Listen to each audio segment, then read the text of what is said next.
Hello guys, മറ്റൊരു വീഡിയോയിലേക്ക് എല്ലാവർക്കും സ്വാഗതം. ഇന്ന് നമ്മൾ ഒരുമിച്ച് കാണാൻ പോകുന്നത് പ്രതിച്ഛായ സിനിമയുടെ ട്രെയിലറാണ്. നിവിൻ പോളി നായകനാകുന്ന, സംവിധായകനായി ബി ഉണ്ണികൃഷ്ണനും പ്രൊഡ്യൂസറായി ഗോകുലൻ ഗോപാലനുമാണ്. ഇതിലെ മറ്റ് പ്രധാന കഥാപാത്രങ്ങളായി ഷറഫുദ്ദീൻ ഉണ്ട്, ബാലചന്ദ്രൻ മേനോൻ കുറെ നാൾക്ക് ശേഷമാണ്, ഹരിശ്രീ അശോകൻ, മണിയമ്പിള്ള രാജു, കൂടാതെ സായ് കുമാറും. ഇതൊരു പൊളിറ്റിക്കൽ ത്രില്ലർ പടമാണ്.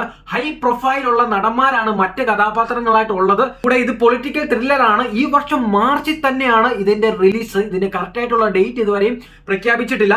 ഇത്രയും ഹൈപ്പിൽ നിവിൻ പോളി നിൽക്കുമ്പോൾ, സർവമായ ഇത്രയും ഹിറ്റായിട്ട് നിൽക്കുമ്പോഴാണ് ഈ സിനിമയുടെ ട്രെയിലർ ഇറക്കി വിടുന്നത്. ഭയങ്കര സന്തോഷമുണ്ട്. ഈ പടം നല്ല പ്രതീക്ഷയുണ്ട്. കാരണം ബി ഉണ്ണികൃഷ്ണനൊക്കെ സംവിധായകൻ ചെയ്യുമ്പോൾ അതിൻ്റെതായിട്ടുള്ള പ്രതീക്ഷ നമ്മൾ വകവെക്കുന്നുണ്ട്. ക്രിസ്റ്റഫർ പോലെ നല്ല പടങ്ങൾ ചെയ്ത സംവിധായകനാണ്. അപ്പോൾ ഞാൻ ഒട്ടും വൈകിക്കുന്നില്ല, നമുക്ക് ആ ട്രെയിലറിലോട്ട് പോകാം.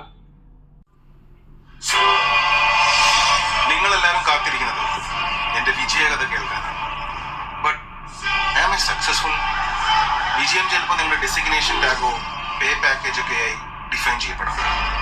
പക്ഷെ അത് അങ്ങനെയാണോ? ഗാന്ധിജിയും നെഹ്റുവും EMS AKG വിജയിച്ചവരാണോ അതോ പരാജയപ്പെട്ടവരാണോ? മന്ത്രിസഭാ ഫോർമേഷനിൽ പല ഇക്വേഷൻസും ഉണ്ട്. ജാതി, മതം, നിർണായക ശക്തികളുമായിട്ടുള്ള ബന്ധങ്ങൾ, അങ്ങനെ പലതിന്റെയും മുകളിലാണ് ഞങ്ങളെല്ലാം കസേരയും വലിച്ചിട്ടിരിക്കുന്നത്. മാർക്കറ്റിന് ഡിമാൻഡ് അനുസരിച്ച് വിഗ്രഹങ്ങളെ സൃഷ്ടിക്കുന്നതും തകർക്കുന്നതും നിങ്ങളാണ്. 2 സീറ്റ് ഭൂരിപക്ഷത്തിന്റെ നേതൃത്വത്തിന് ഒരു മര്യാദയൊക്കെ വേണം കേട്ടോ. പിന്നെ കറപ്ഷനായിട്ട് ബന്ധുലത്തിലാണോ? ഞാൻ ഇന്ന് വീഴുമെന്ന പരക്കെ പറച്ചില്ല. മടിയിൽ കനവില്ലാത്തവന് വഴിയിൽ പേടിക്കണ്ടല്ലോ. ലോകം നമുക്ക് പുറത്തല്ലട, അകത്താണ്.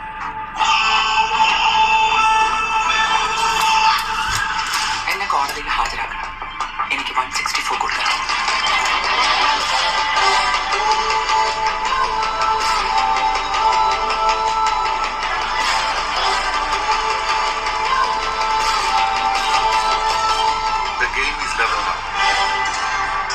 സാറിന് അവനെ പറ്റി എന്താ അറിയാം? എന്നെ പറ്റിയോ? പോലീസോടെ റിയാക്ട് ചെയ്യരുത്. ചാനലും സോഷ്യൽ മീഡിയയും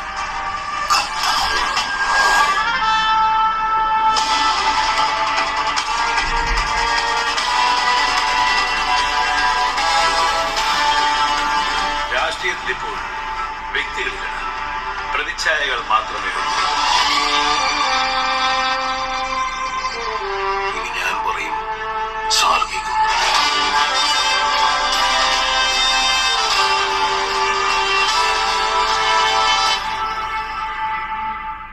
ഓന്റെ പൊന്നോ, നല്ല ക്ലാസിക് അല്ലേ? ക്ലാസിക് ട്രെയിലർ, നല്ല ക്ലാസിക് പൊളിറ്റിക്കൽ, നമ്മുടെ ഇപ്പോഴുള്ള സിറ്റുവേഷൻ, കറന്റ് സമൂഹത്തിൽ നടക്കുന്ന കുറെ പൊളിറ്റിക്കൽ ആയിട്ടുള്ള വിഷയമൊക്കെ ചേർത്തുകൊണ്ടുള്ള ഒരു സിനിമയാണെന്നാണ് തോന്നുന്നത്. അതിൻ്റെതായിട്ടുള്ള ട്രെയിലറിനകത്ത് കൊടുത്തിട്ടുണ്ട്. കൂടെ നമ്മുടെ കേരളത്തിൽ മാത്രമല്ല ഇതിന്റെ ഷൂട്ടിംഗ് നടന്നിരിക്കുന്നത്. ഔട്ട്സൈഡ് കേരളം, ഇന്ത്യയിലെ പല വലിയ വേറെ പല സംസ്ഥാനങ്ങളിലെയും ഇത് ഷൂട്ടിംഗ് നടന്നിട്ടുണ്ട്.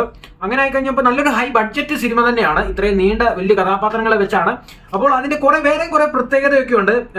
അത് ഞാൻ പറയുന്നില്ല. ഇത് തന്നെ ഉള്ളൂ എനിക്ക് പറയാനുള്ളത്. സിനിമയ്ക്ക് നല്ലൊരു പ്രതീക്ഷ വെച്ചുകൊണ്ട് തന്നെയാണ് ഞാൻ ഈ ഒരു ട്രെയിലർ റിയാക്ഷൻ ചെയ്യാന്ന് വെച്ചത്. പ്രതിച്ഛായ നല്ല വിജയകരമാകട്ടെ എന്ന് പ്രതീക്ഷയോടെ. പ്രത്യേകിച്ച് എനിക്കൊന്നും പറയുന്നില്ല guys. See you soon guys, by.